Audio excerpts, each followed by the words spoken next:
Entrons un moment en nous-mêmes et laissons pénétrer cette parole en nous.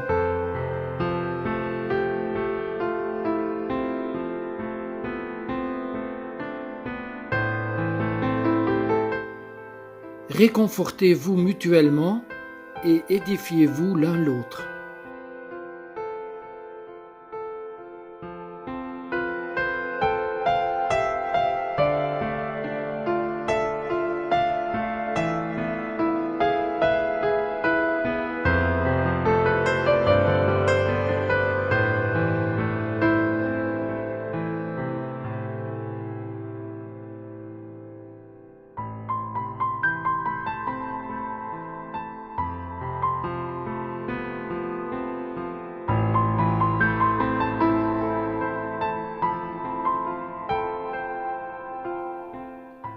D'autres passages de la Sainte Écriture liés à cette parole. Soyez unis les uns aux autres par l'affection fraternelle. Rivalisez de respect les uns pour les autres.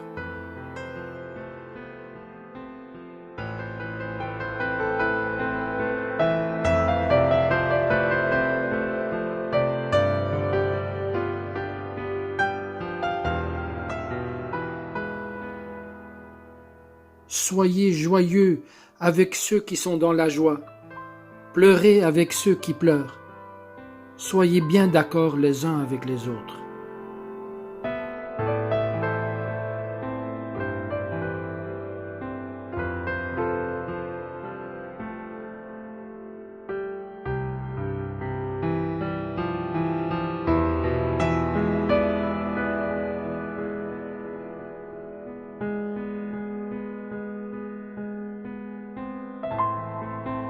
Béni soit Dieu le Père de notre Seigneur Jésus-Christ, le Père des miséricordes et le Dieu de toute consolation, qui nous console dans toutes nos afflictions, afin que, par la consolation dont nous sommes l'objet de la part de Dieu, nous puissions consoler ceux qui se trouvent dans quelque affliction.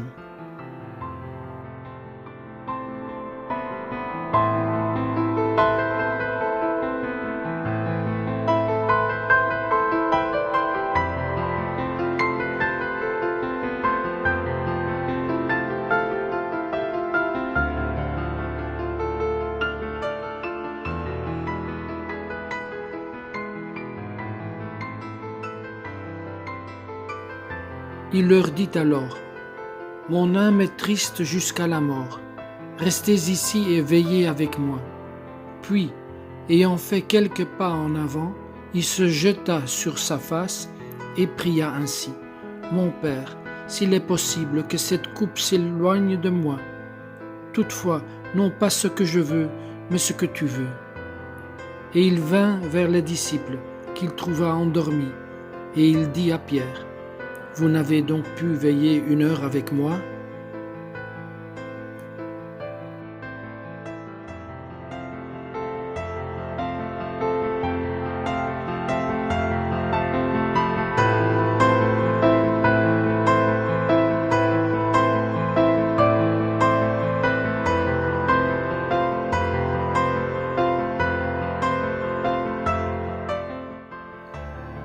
D'autres textes à méditer.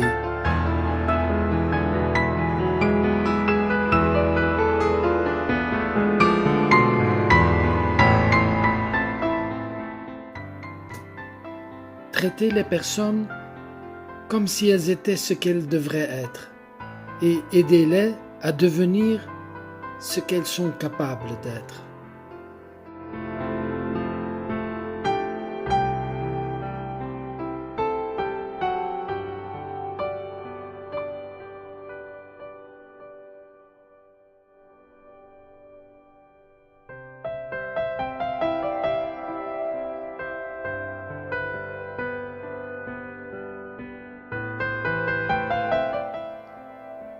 Si je pouvais empêcher un cœur de se briser, je n'aurais pas vécu en vain.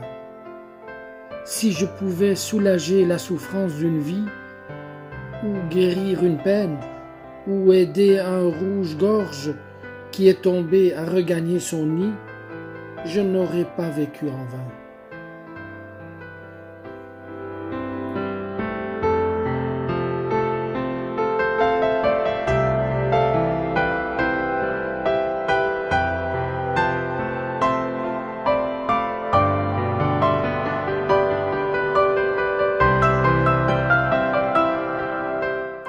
La meilleure manière d'aider un homme, c'est de lui permettre de vous aider. Les personnes ont besoin de sentir que l'on a besoin d'eux.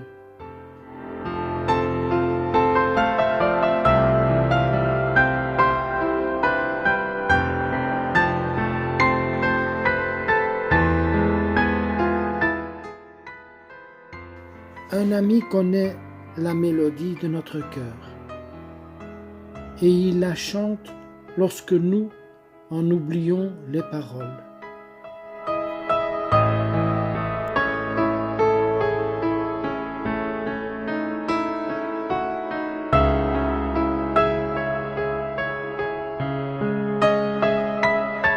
Jésus.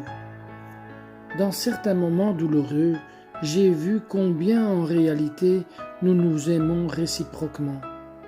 Et j'ai pensé que c'est toi qui souvent nous as mis l'un à côté de l'autre, pour être, dans des moments différents, une aide ou même le salut l'un pour l'autre.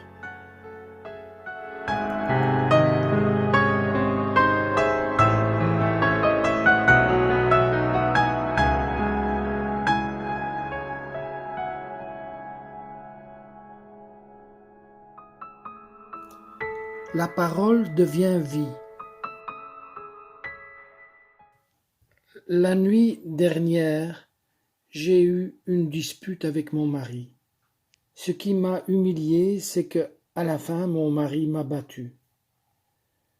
Je pleurais sur mes blessures. J'étais désespéré pour le fait que j'avais laissé mon mari arriver à ces extrêmes. Et mon fils Mathieu, qui a 7 ans, est entré à ce moment-là. Il m'a regardé et il m'a dit « Maman, tu te rappelles que tu m'as dit que quand à l'école un enfant me frappe, que je dois lui pardonner ?»